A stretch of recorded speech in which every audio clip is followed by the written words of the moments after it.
তারেক রহমানে কি খেল দেখাচ্ছে রে ভাই, পুরো বাংলাদেশের মানুষের মন জয় করে নিয়েছে রে ভাই। ভিডিওটাকে দেখুন। দেশের সর্বোচ্চ ক্ষমতার চেয়ারে বসা মানুষটি প্রধানমন্ত্রী তারেক রহমান। নিজ হাতে কোদাল ধরে খাল কেটেছেন, মাটি কেটেছেন, খাম ছড়িয়েছেন, কাদায় ভিজেছেন। তারপর সেই কাদামাটি লাগা প্যান্ট পরেই জনসভায় দাঁড়িয়ে বক্তব্য দিয়েছেন। এমন দৃশ্য বাংলাদেশের তরুণরা কবে দেখেছে? যিনি ক্ষমতার চূড়ায় বসেও মাটির গন্ধ ভোলেননি, যিনি প্রধানমন্ত্রী হয়েও সাধারণ কৃষক শ্রমিকের সাথে কাঁধে কাঁধ মিলিয়ে কাজ করেছেন। দিনাজপুরের কাহরোল উপজেলার সাহাপাড়া গ্রামে জাতীয় খাল খনন কর্মসূচির উদ্বোধন করতে গিয়েছিলেন প্রধানমন্ত্রী তারেক রহমান। সেখানে তিনি শুধু ফিতা কাটেননি, নিজ হাতে কোদাল তুলে নিয়েছেন, মাটি কেটেছেন, খালের মাটি সরিয়েছেন, কাদায় পা ডুবিয়েছেন। স্থানীয় কৃষক শ্রমিকরা পাশে দাঁড়িয়ে কাজ করছিলেন, প্রধানমন্ত্রীও তাদের সাথে মিশে গিয়েছিলেন। এই দৃশ্য দেখে অনেকের মনে পড়ে গেছে শহীদ জিয়াউর রহমানকে। 1977 সালে রাষ্ট্রপতি জিয়াউর রহমান নিজ হাতে কোদাল ধরে খাল কেটেছিলেন।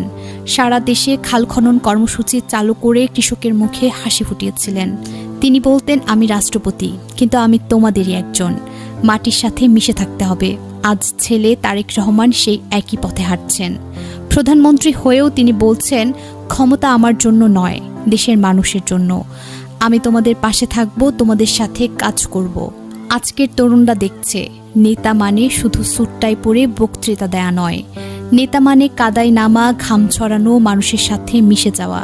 বিএনপির নির্বাচনী ইস্তেহারে ঘোষিত 20,000 কিলোমিটার খাল ও জলাশয় পুনর্খনন কর্মসূচির প্রথম ধাপ। এই খাল খননের মাধ্যমে যা হবে, জলাবদ্ধতা কমবে, বর্ষায় গ্রাম শহরের রাস্তা ডুবে যাওয়া বন্ধ হবে, কৃষিতে সেচের পানি বাড়বে, ধান সবজি ফলের উৎপাদন বাড়বে, জলবায়ু পরিবর্তনের কারণে বন্যা খরা মোকাবেলা সহজ হবে, গ্রামীণ অর্থনীতি চাঙ্গা হবে, কৃষকের আয় বাড়বে, বেকারত্ব কমবে। প্রায় 5 দশক আগে 1977 সালে সাবেক রাষ্ট্রপতি জিয়াউর রহমান নিজ হাতে কোদাল হাতে নিয়ে সাহাপাড়া খাল খননের কাজ শুরু করেছিলেন।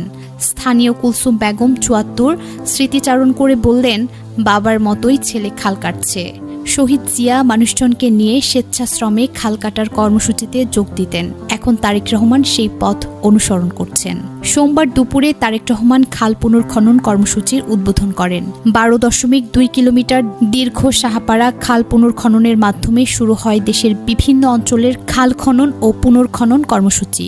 একই সঙ্গে তিনি ভার্চুয়ালি দেশের 54টি জেলার খাল খনন কার্যক্রমও উদ্বোধন করেন। এদিকে সকাল 10টার দিকে নীলফামারীর সৈয়দপুর বিমানবন্দরে পৌঁছে নেতাকর্মীদের ফুলেল অভ্যর্থনা গ্রহণ করেন প্রধানমন্ত্রী। পরে বিশেষ বুলেট প্রুফ বাসে করে তিনি সৈয়দপুর শহর অতিক্রম করে দিনাজপুরের বলরামপুর সাহাপাড়া এলাকায় রওনা হন।